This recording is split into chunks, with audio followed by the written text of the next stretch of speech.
Hello, everyone. This is recording number 9 for Plato, a class on the Republic.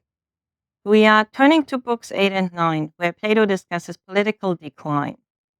We are starting from this perfect city that has been the topic of the Republic so far, the city that is virtuous and just.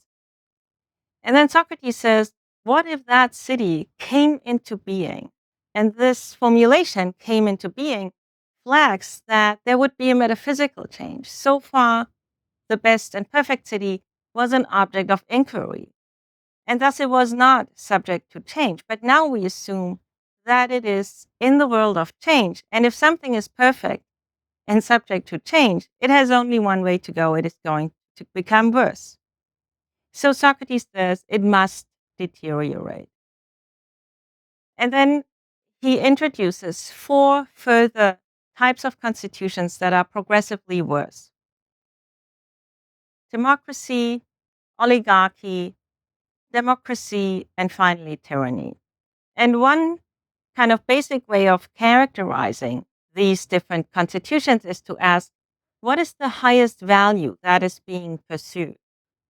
And in the best city that we discussed so far, we may say, well, knowledge, competence of the rulers, insight, knowledge even of the form of the good, was at least one of the most important features of the city, and that had effects on kind of everything of how the constitution was arranged.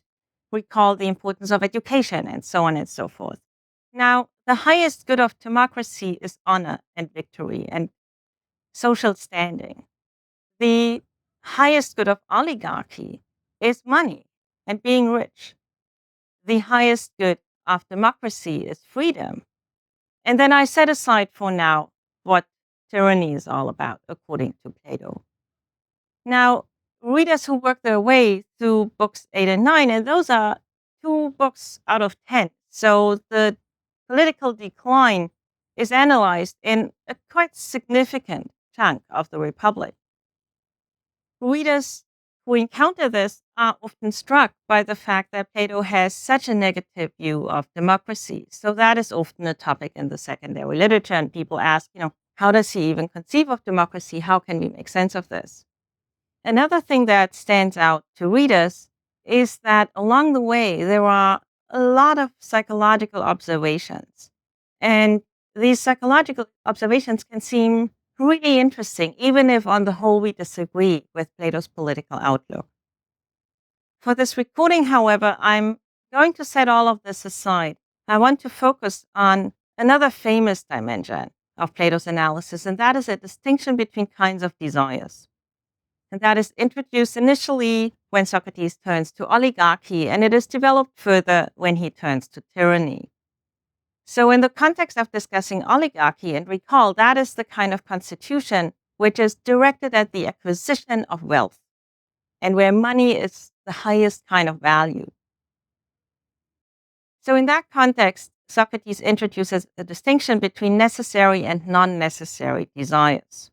And the necessary ones are even called money-making desires. And this distinction lines up with 2 ways in which people can desire wealth or money. One way to desire wealth is to want to be wealthy and to stay wealthy.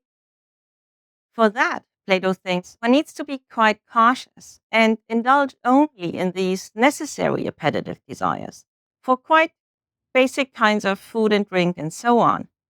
Because if one were to indulge in more sophisticated appetitive desires, one would overspend. And the person who is cautious with money doesn't do that.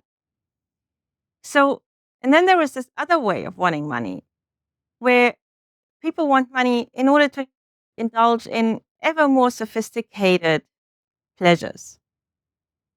You get to the point where only the cake from Paris is good enough for you, that sort of thing. And Plato characterizes the desires for those things as non-necessary, and he thinks we can live without them, we can eliminate them.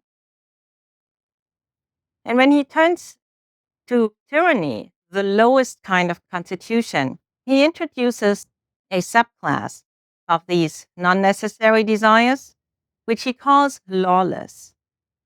And the discussion of these lawless, non necessary desires is perhaps the most famous dimension of this whole analysis.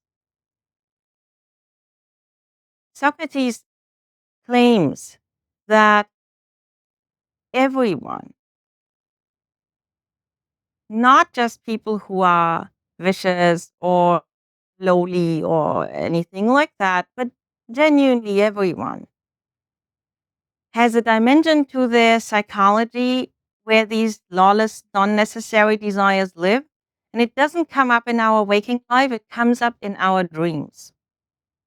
And once in a while, one is going to have a dream, he says, where one pursues some horrendous, taboo kind of pleasure and desire. And then, if a decent person has that kind of dream and she wakes up, she is disgusted and shocked by having had such a dream. This discussion is partly so famous because, of course, there are resonances with 20th century psychology and with psychoanalysis in particular. Plato discusses whether we can influence our dreams, and he thinks we can. He thinks that if we live a life that is sober minded and focused on reasoning types of activities, we can eliminate that dimension of our psychology, and maybe not entirely, but such that only the faintest trace of it remains. The tyrant, eventually, is a person who lives as if in someone's wildest dream. He, as it were, embraces these nightmarish pleasures and desires and spends their entire life eventually pursuing them. So that is part of how Plato paints the picture of the tyrant as a truly shocking person.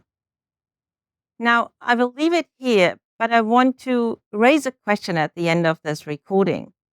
Readers of the Republic sometimes wonder, well, is the Republic more about the individual person or the city? Is it more about psychology and the virtue of one person, or more about how the best city is to be created and arranged? So once we come to books 8 and 9, we see that this question is so far not entirely exhaustive, as it were, in the set of options that it envisages. Because now we see that Plato's analysis of political decline, and presumably that is an important part of his political philosophy, works immediately with a theory of desire. And that is presumably a theory in psychology. So I want to leave you with the question of what is the role of psychology in Plato's political philosophy?